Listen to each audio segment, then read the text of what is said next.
This is Nancy. Nancy actually was my real estate agent.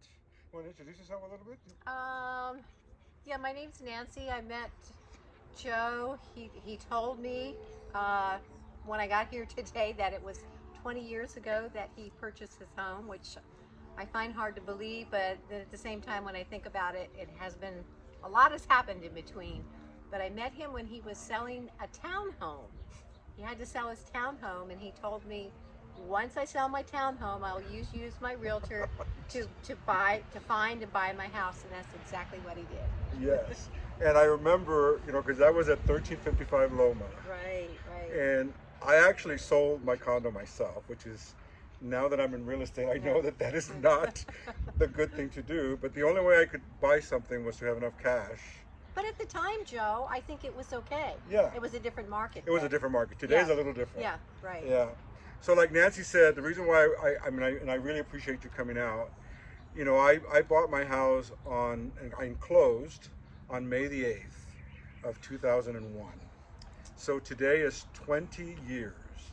Now, it funded today, but we actually didn't close, which means that I didn't record with the county until the 11th. But I like the number 8, so I always celebrate May 8th as my anniversary day. And like I said, it's 20 years. And I just wanted Nancy to be here to participate in this because I remember when I first found you, we started looking, and remember we couldn't find anything, and Right. and then we put an offer on that house down the street on Los Coyotes, remember? And Right, the guy right. wanted us to remove everything, Right, and right. I mean, and I was looking for a month, and I was getting really frustrated, and And the funny thing about this house, I just remembered this now. When Joe put the offer on the home he lives in now, he was not the highest offer at the time, but he had the most gracious offer. He allowed the owner, who was a senior citizen, to stay here for about a month after close because the property that she was moving to, it was like a senior development, was not going to be finished for about another month. and it was in Iowa. And in it was Cedar in Rapids, Iowa, which is where she right. was born and raised. So Joe said, you know what, if you accept my offer, you can stay here Free. until your place is finished. And she was so grateful to Joe, and it all worked out great. Yeah, and I honestly, I don't think I would ever have been able to have bought this house because I was already at my top point. But there's other things that came into play with that, which I will share in other videos. But basically, I always tell this to my clients: the right house is going to show up, and this was the right house.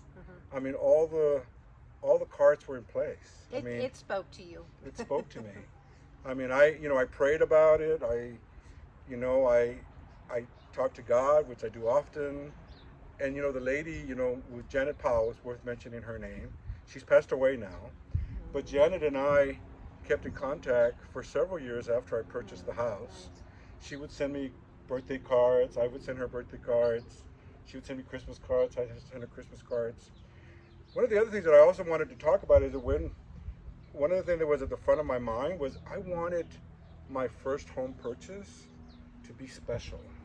I wanted it to mean something because where I come from, I was raised in an environment where, well, I didn't own the house. Of course, I was with my grandparents, and there was other extenuating factors. But anyways, I wanted an experience that was worth having, and so when we opened escrow, I actually sent Mrs. Powell roses. Remember that? I sent her yellow roses for friendship.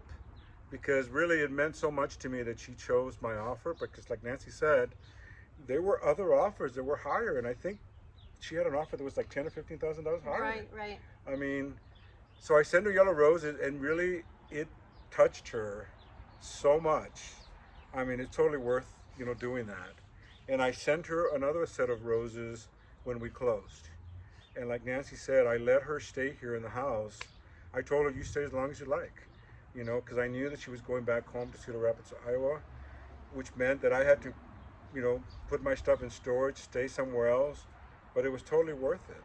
So the moral of this story is it's not always the numbers, it's the compassion that a person shows as a human being towards another human. Exactly. Just remember that. Yeah, especially in today's market, because you know the market today is so nuts. Yes.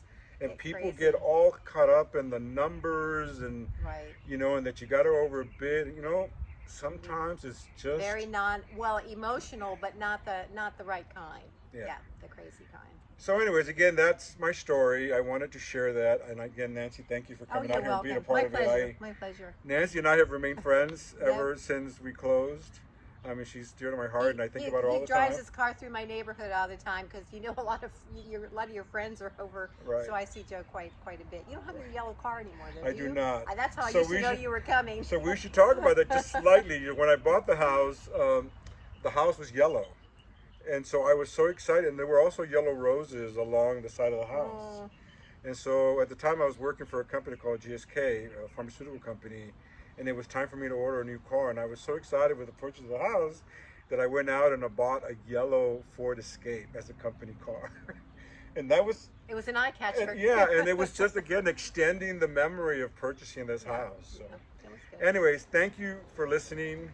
And you know, allowing me to share my story again. Nancy, thanks for being here. Bye. Happy Mother's Day tomorrow to all the moms. moms. Yes, happy Mother's Day. Bye-bye.